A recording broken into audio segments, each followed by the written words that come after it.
तो स्टूडेंट्स, चलिए हम लोग अपना इंडियन पॉलिटी में फंडामेंटल राइट्स यानी कि मूल अधिकारों का चैप्टर आगे बढ़ाते हैं। और आज हमारा ये चैप्टर कंप्लीट हो जाएगा क्योंकि ऑलमोस्ट सारी चीज़ों को हम कवर कर चुके हैं। फिर सिर्फ हमको जो धर्म से जुड़े हुए मुद्दे थे 25 से 28, जैसे धर्मांतरण का मुद्दा हो गया, महिलाओं के मंदिरों में प्रवेश का या फिर मस्जिदों में प्रवेश का, दरगाहों में प्रवेश का, जिस तरह से विरोध किया जाता रहता है कई बार, उस तरह के जो मुद्दे हैं उनको थोड़ा सा देखना होगा। और 29 से 35 तक के आर्टिकल्स में क्या क्या मेंशन किया गया है, वो खैर उतना ज़्यादा है, वो डिटेलिंग में नहीं हमको ज़रूरत है, तो उतना ज़्यादा हम उसके डिटेल में नहीं जाएंगे। ऑलमोस्ट सारे जो मेन टॉपिक्स हैं, मेन आर्टिकल्स हैं, उनको हम कवर कर चुके हैं। तो आइए देर न करते हैं और शुरू करते हैं हमारा फंडामेंटल राइट्स में आज का अपना टॉपिक, जो सबसे पहले हम लेंगे धर्मांतरण के मुद्दे को। तो देखिए, एक बात तो आप सब जानते हैं कि हमारे यहाँ धार्मिक स्वतंत्रता की पूरी व्यवस्था की गई है अनुच्छेद 25 से लेकर 28 तक। और यदि राज्य किसी आधार पर प्रतिबंध लगाता है, जैसे अभी कोरोना आया था तो कई बार मंदिरों को, उस समय मंदिरों को बंद कर दिया गया था, तो स्वास्थ्य के आधार पर या फिर कानून एवं व्यवस्था के आधार पर, सद्भावना सदाचार के आधार पर ही राज्य हस्तक्षेप कभी करता है, अदरवाइज राज्य हस्तक्षेप नहीं करता है। लेकिन प्रेजेंट टाइम में या फिर प्रेजेंट टाइम से पहले भी पिछले 30-40 वर्षों में अगर हम देखें तो ये समस्या रही है। हाल के समय में कुछ ज्यादा ही मुखर रूप में सामने आ गई है। धर्मांतरण का मुद्दा एक बहुत ही ज्वलंत मुद्दा रहा है और बहुत सारे क्षेत्रों में हमको ये देखने को मिलता है। आज के समय में राजनीतिक दलों के कारण में सिर्फ ये हिंदू मुस्लिमों में दिखाई देता है, लेकिन ये सिर्फ हिंदू मुस्लिम तक ही सीमित नहीं है, बल्कि ये कई क्षेत्रों में है। और जितने भी हम पिछड़े क्षेत्र देखते हैं, जनजातीय क्षेत्र देखते हैं, किसी न किसी रूप में यह समस्या पाई जाती है। और आप उड़ीसा देखिए, छत्तीसगढ़ देखिए, झारखंड देखिए, इन स्थानों पर जहाँ पे जनजातीय लोग निवास करते हैं, पिछड़े स्थान जो है, ठीक है, आदिवासी लोग जहाँ पर निवास करते हैं, वहां पर उनको प्रलोभन के द्वारा या किसी और के द्वारा क्रिश्चियनिटी में या किसी अन्य धर्म में कन्वर्ट करने के प्रयास किए जाते रहे हैं। ठीक है, तो अगर ये प्रयास किए जा रहे हैं तो इसके पीछे एक लॉजिक तो ये भी है ना कि कहीं न कहीं जो हमारे समाज की, हमारे सरकार की विफलताएं हैं कि हमने उनको आगे बढ़ने का अवसर नहीं प्रॉपर दिया, हमने उनको सुविधाएं, नवाचार, अवसंरचना जैसी सुविधाएं नहीं दी। और उसके बेस में तो ये समस्याएं है ना। यदि उनको सारी ये सुविधाएं प्रदान कर दी गई होती तो क्यों आखिर वो धर्मांतरण करने जाते, अदरवाइज तो वो करते ही नहीं। लेकिन ये समस्या तो एक है ही, जिसके इन अनेक कारणों में से एक कारण ये भी है। जैसे नक्सल की हम समस्या की बात करते हैं जब, तो नक्सल की समस्या का भी कोर रीजन यही था, यहीं से शुरुआत थी कि विकास को लेकर कहानियां बनी थी, शुरू हुई थी, उसके बाद में धीरे धीरे इसने अपना रूप ही परिवर्तित कर लिया और एक तरीके से आज टेरर के रूप में हो गया है, आतंक के रूप में हो गया है। खैर, अभी हम अपने धर्मांतरण के मुद्दे पर ही रहते हैं। तो जहां तक भारतीय संविधान की बात करते हैं, भारतीय संविधान ने कहीं पर भी ये नहीं कहा है कि आप धर्मांतरण कर सकते हैं या नहीं कर सकते हैं। अर्थात संविधान इस पर मौन है, ना इसने इसको अच्छा बताया है ना इसको बुरा बताया है। लेकिन हमने हर एक इंडिविजुअल को धार्मिक स्वतंत्रता दी हुई है, हर एक इंडिविजुअल को धार्मिक स्वतंत्रता दी हुई है। तो इसका अर्थ क्या होता है? इसका अर्थ ये निकल कर आता है कि यदि कोई अपनी अंतरात्मा के आधार पर, अपनी पसंद के आधार पर, अपनी इच्छा से किसी अन्य धर्म को स्वीकार कर लेता है, तब तो उसमें कोई बुराई नहीं है, फिर तो सब कुछ ठीक है। अदरवाइज यदि कोई प्रेशराइज करके देता है, करता है कि नहीं आपको ये धर्म अपनाना चाहिए, ये धर्म बुरा है, तो फिर तो किसी एंगल से सही नहीं माना जा सकता है। इस कारण राज्यों ने अपने अपने कानून भी बनाए हैं। लेकिन जहां तक हम संविधान की बात करते हैं, तो संविधान में क्या है, धार्मिक स्वतंत्रता में धर्मांतरण का अधिकार अंतर्निहित है, ये प्रश्न हमेशा उठता है। ठीक है, और धर्मांतरण के संबंध में इसका कहीं भी उल्लेख नहीं है कि यह अच्छा है या बुरा है। संवैधानिक प्रावधान इस मामले पर पूरी तरह से चुप है और व्यक्ति को अपने धर्म के विषय में पूरी तरह से व्यक्तिगत होते हुए प्रचार प्रसार की स्वतंत्रता है। और कोई व्यक्ति दूसरे व्यक्ति के प्रभाव में ही आकर या सुनकर अपनी अंतरात्मा से, अपनी अंतरात्मा के आधार पर कोई धर्म या धार्मिक आचरण, रीति रिवाज इत्यादि को अपनाता है, तो उसे राज्य या फिर कोई अन्य व्यक्ति या कोई धर्म उसे रोक नहीं सकता, क्योंकि वो उसकी स्वतंत्रता है जो उसको संविधान ने दी है। लेकिन प्रेजेंट में क्या समस्या आ रही है, चुनौतियां क्या है, चैलेंजेस क्या है? देखिए, अगर कोई अपनी इच्छा से करे तब तो ठीक है, लेकिन आज में कई समस्याएं आ रही। धर्म गलत बताकर विवाह कर लिए जा रहे हैं महिलाओं से, धर्मांतरण की कोशिश की जाती है। यदि महिला विवाह कर देती है तो उसके ऊपर जबरदस्त दबाव डाला जाता है कि अपने धर्म को छोड़कर इसको अपनाया जाए। उसके बाद उसको सच्चाई पता चलती है कि नहीं, ये इस धर्म से नहीं, इस धर्म को बिलोंग करता है। तो समाज में क्या होता है, समाज में एक वैमनस्य का भाव देखने को मिलता है। जो हमारे टेरर ऑर्गेनाइजेशंस हैं, उन्होंने एक नई नीति अपना ली है, जैसे जाकिर वगैरह जो है, जाकिर नाइक वगैरह, ये क्या करते हैं, ये अपने धर्म को बेहतर बनाते हैं और दूसरे धर्म को बुराई बताते हैं। दूसरा धर्म भी बेहतर है, लेकिन आप एक धर्म की बुराई बताकर दूसरे को नहीं आप कन्वर्ट कर सकते। आप उसकी अच्छाइयां बताइए, अगर सामने वाले को पसंद आता है तो वो अडॉप्ट कर ले, कोई बुराई नहीं। लेकिन किसी एक धर्म को आप बुरा नहीं बता सकते हैं कि ये बुरा है, हमारा ही अच्छा है। ये क्या है, ये समाज में एक द्वेष का दूर और अखंडता का और जो सद्भावना भातृ की भावना है हमारे अंदर, उसको दूर करता है ये। तो कुल मिलाकर ये एक ऐसी चुनौती उत्पन्न करता है जिसको दूर करना बहुत ही आवश्यक है।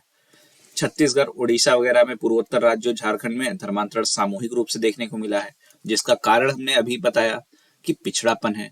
इन क्षेत्रों में आप जाकर देखेंगे, ना परिवहन की सुविधा देखने को मिलती है, ना शिक्षा की मिलती है, ना स्वास्थ्य की मिलती है, और संरचना विकास तो हुए ही नहीं है।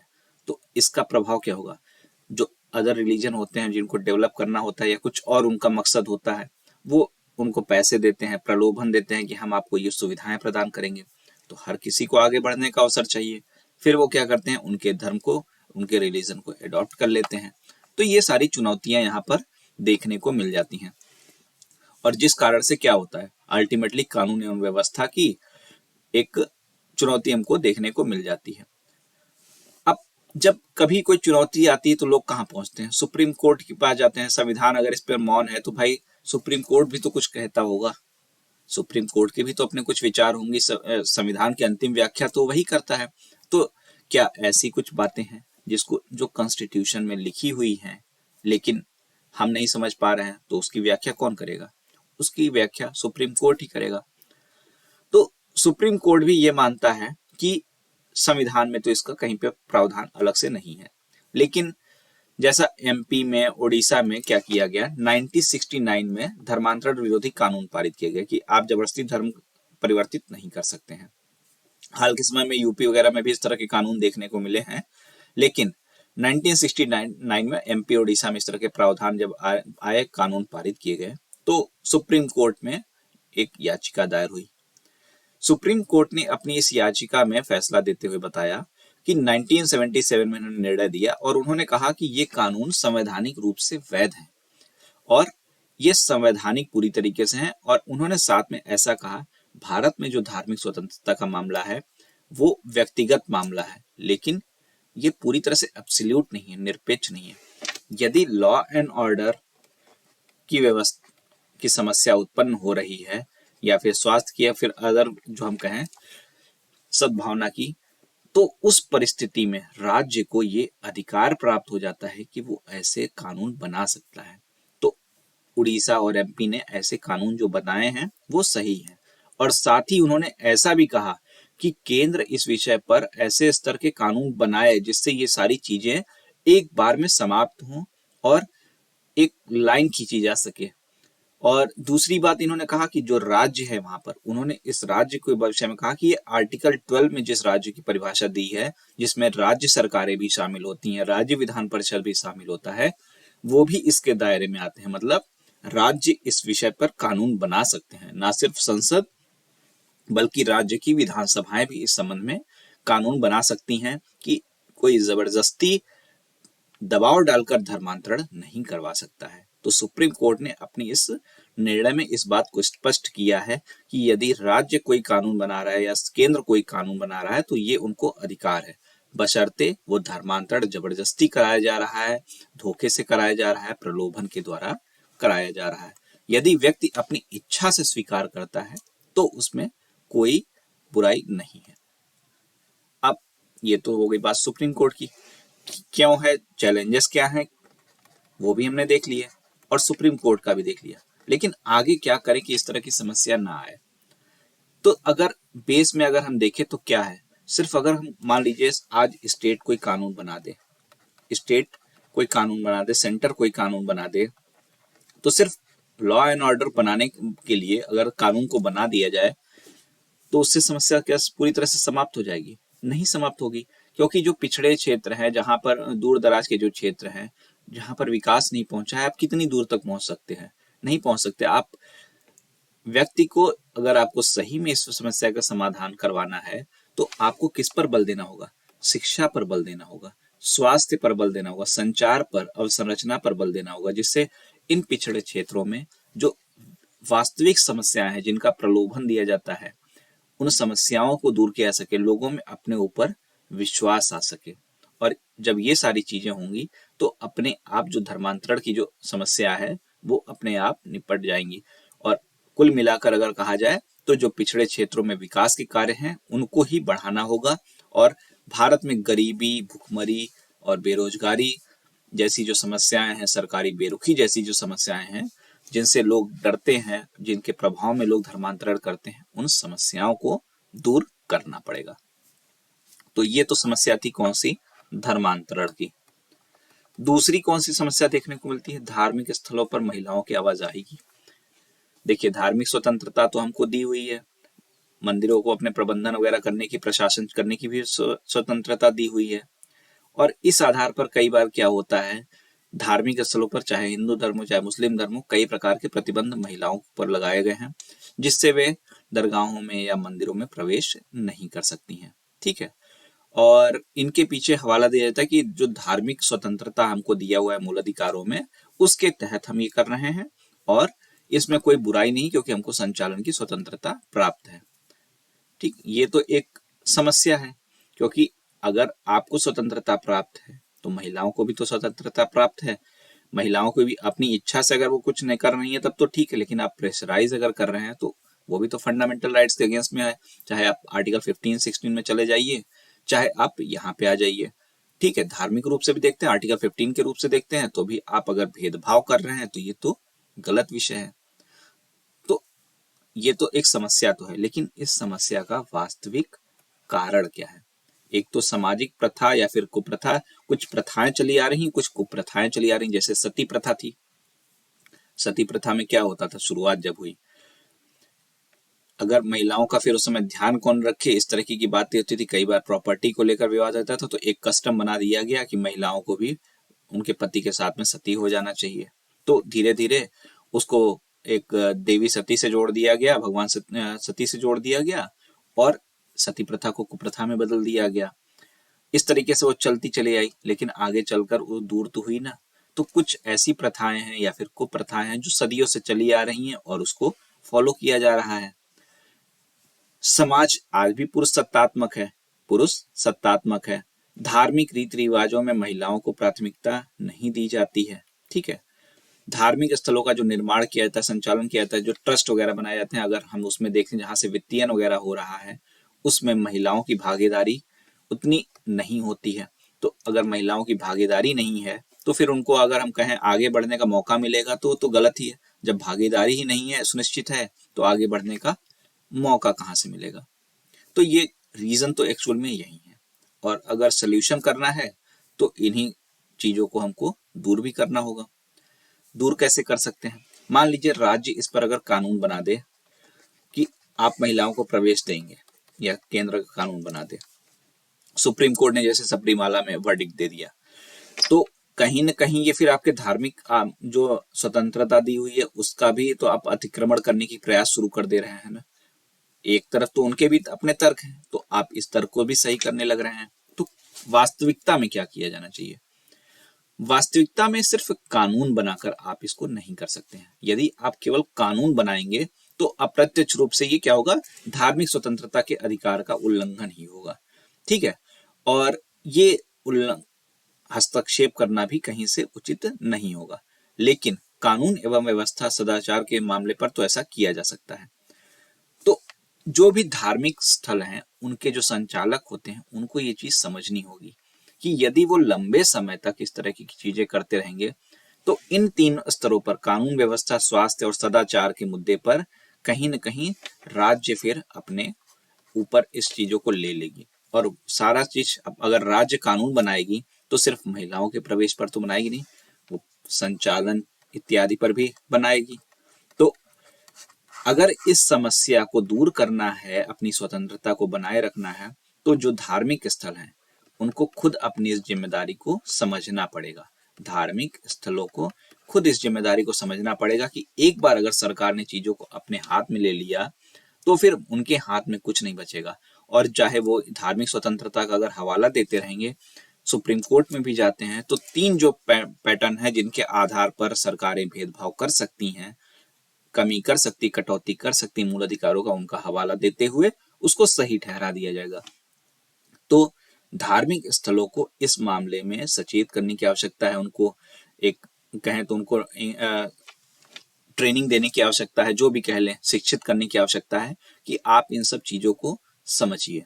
साथ ही जो समाज में दबाव समूह है, मीडिया है, मीडिया ट्रायल में ज्यादा चली जाती है, लेकिन अपने अगर वास्तविक कर्तव्यों को देखते हुए वो मामलों को सुलझाने का प्रयास करे, दोनों पक्षों के बात को सामने ले आए। दबाव समूह या प्रेशर सिविल समाज जो है वो क्या करें, वो हर पक्ष को सामने ले आकर उनके बीच में कहें कि अगर हम एक बीच कम रास्ता निकालें जिससे क्या हो, इस तरह के जो राज्य के ऊपर कानून बनाने का दबाव बढ़ रहा है वो ना हो, बल्कि महिलाओं की समस्या समाप्त हो, उस पे आगे बढ़ें, तो ये सारे कार्य करने पड़ेंगे। सिविल समाज को और मीडिया सक्रियता को बढ़ाना पड़ेगा, व्यक्ति स्तर पर, समुदाय स्तर पर, धार्मिक स्तर पर। साथ ही जो ट्रस्टी वगैरह होते हैं, ठीक है, जहां से वित्तीय सहायता वगैरह हो रही है, वहां पर क्या करना पड़ेगा, वहां पर महिलाओं की भागीदारी बढ़ानी पड़ेगी। यदि महिलाओं की भागीदारी ट्रस्ट में बढ़ रही है तो जाहिर सी बात है फिर ज्यादा महिलाएं अगर जागरूक हो रही हैं तो इस तरीके की जो समस्या है अपने आप धीरे धीरे कम होती चली जाएंगी। ठीक है।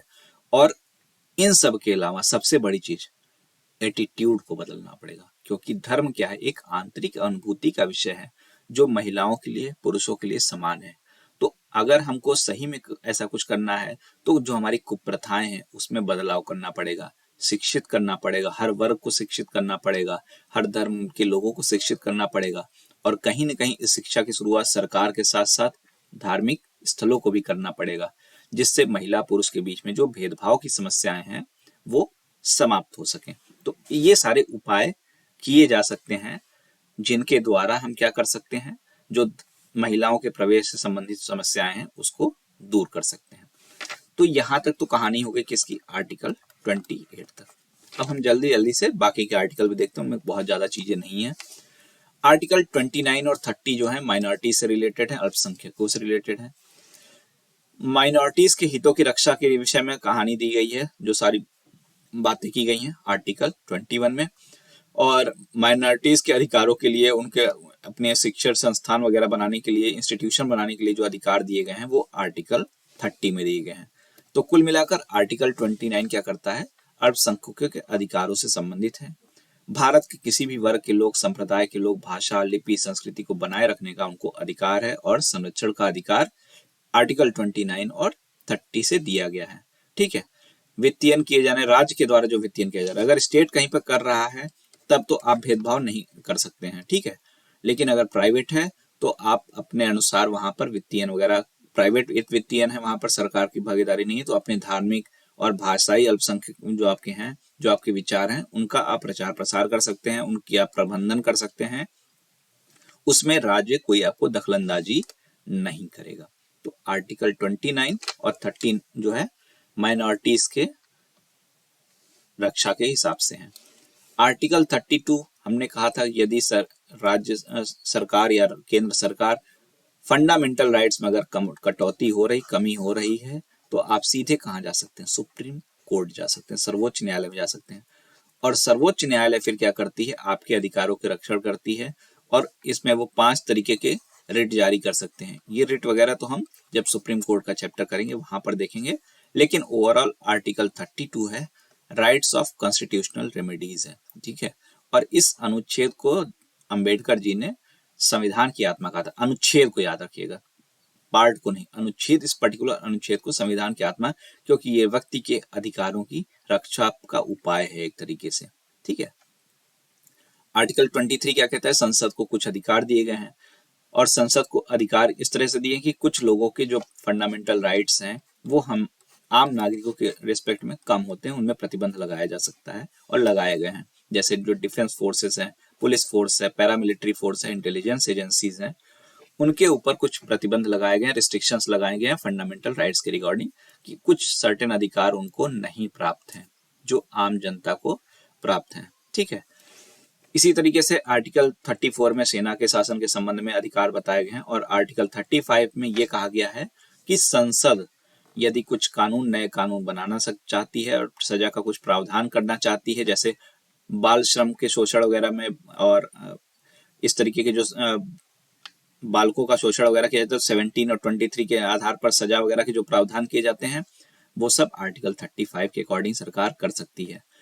छुआछूत वगैरह के लिए, रोजगार में आरक्षण देने के लिए कानून बनाना है तो संसद आर्टिकल 35 के अकॉर्डिंग कर सकती है। ठीक है। तो ये सारी चीजें जो हैं, संसद को ये अधिकार दिए गए हैं कि कुछ अगर आपको अधिकार बनाने हैं या कानून बनाना है, किसी अधिकार से संबंधित कुछ सजा का प्रावधान करना है तो आप कर सकते हैं। ये अधिकार संसद को है, विधानसभा को नहीं, संसद को। आर्टिकल 31 आपको मिसिंग दिख रहा हो क्योंकि संपत्ति का अधिकार था जिसको बाद में मूल अधिकारों से हटा दिया गया है। ठीक है। तो ये हमारे पूरे पॉइंट क्या हो जाते हैं, फंडामेंटल राइट्स के। यहाँ पर हमारा जो चैप्टर है फंडामेंटल राइट्स का वो सारा कंप्लीट होता है। बहुत ही डिटेल में हमने किया है। आप फिर से एक साथ सारी चीजों को रिवाइज करिएगा, अपनी नोट्स बनाइएगा अपने हैंड राइटिंग में, जिससे आप और चीजों को समझ सकें। और जो आपने इश्यूज किए हैं, जो आपने मुद्दे पढ़े हैं, वही मुद्दे कहीं ना कहीं बदल बदल कर आपको एग्जाम में मिलेंगे। वहां पर आपको मैक्सिमम 150 या 250 तक वर्ड में ही आपको लिखना है, उससे ज्यादा नहीं। न्यूज़पेपर वगैरह में आपको अगर एक इंसिडेंट हो रहा है तो एक हफ्ते तक आपको आर्टिकल्स मिलते रहेंगे, लेकिन आपको एग्जाम में क्या करना है, क्या इशू है, क्यों है, क्या उसका समाधान हो सकता है, उतना ही लिखना है और 150 और 250 वर्ड में ही लिखना है। तो इतने कंटेंट के बाद में कुछ जो सर्टेन पॉइंट्स आपको लगते हैं वो करंट के जो है उसको उसमें आप अपने हिसाब से समाहित कर सकते हैं और आपका टॉपिक कवर हो जाएगा एक मेंस के आंसर राइटिंग के अकॉर्डिंग। तो इतनी चीजें आपको अभी कवर करनी है। अब हम नेक्स्ट जो चैप्टर स्टार्ट करेंगे वो हम करेंगे डीपीएसपी का। ठीक है, नीति निदेशक तत्वों का हम स्टार्ट करेंगे।